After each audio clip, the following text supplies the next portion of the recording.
Mən Ailəsiyəm.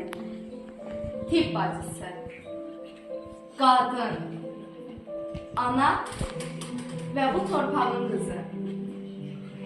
Amma o gün müharibə başladığı gün. Mən artıq təkcə Ailəsiyə deyildim. Mən vətən idim. Qanla, yarayla, duayla yoğrulan bir qadın. Əllərimlə neçə yaralı sarmışam.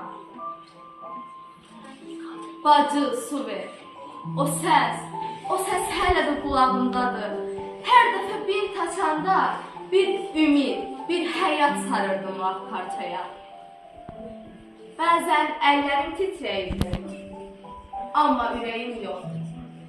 Çünki mən bilirdim, nə bahasına olursa olsun bu torpaq azad olunacaq.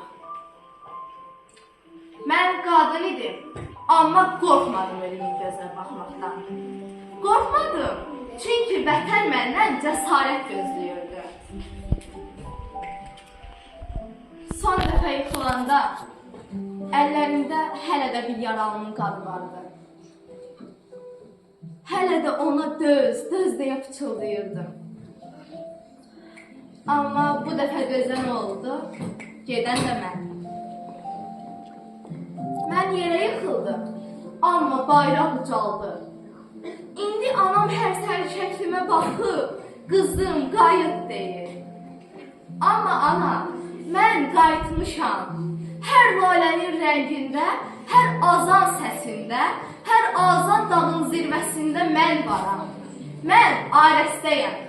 Vətən müharibəsinin tək qadın şəhidi. Amma əslində mən tək də deyiləm. Çünki bu torpaqda milyonlarla qadın mənim ürəyimlə döyünür. Mən Ailəsiyəm. Qadın deyildim o gün, vətən idim. Və vətən heç vaxt dönmür.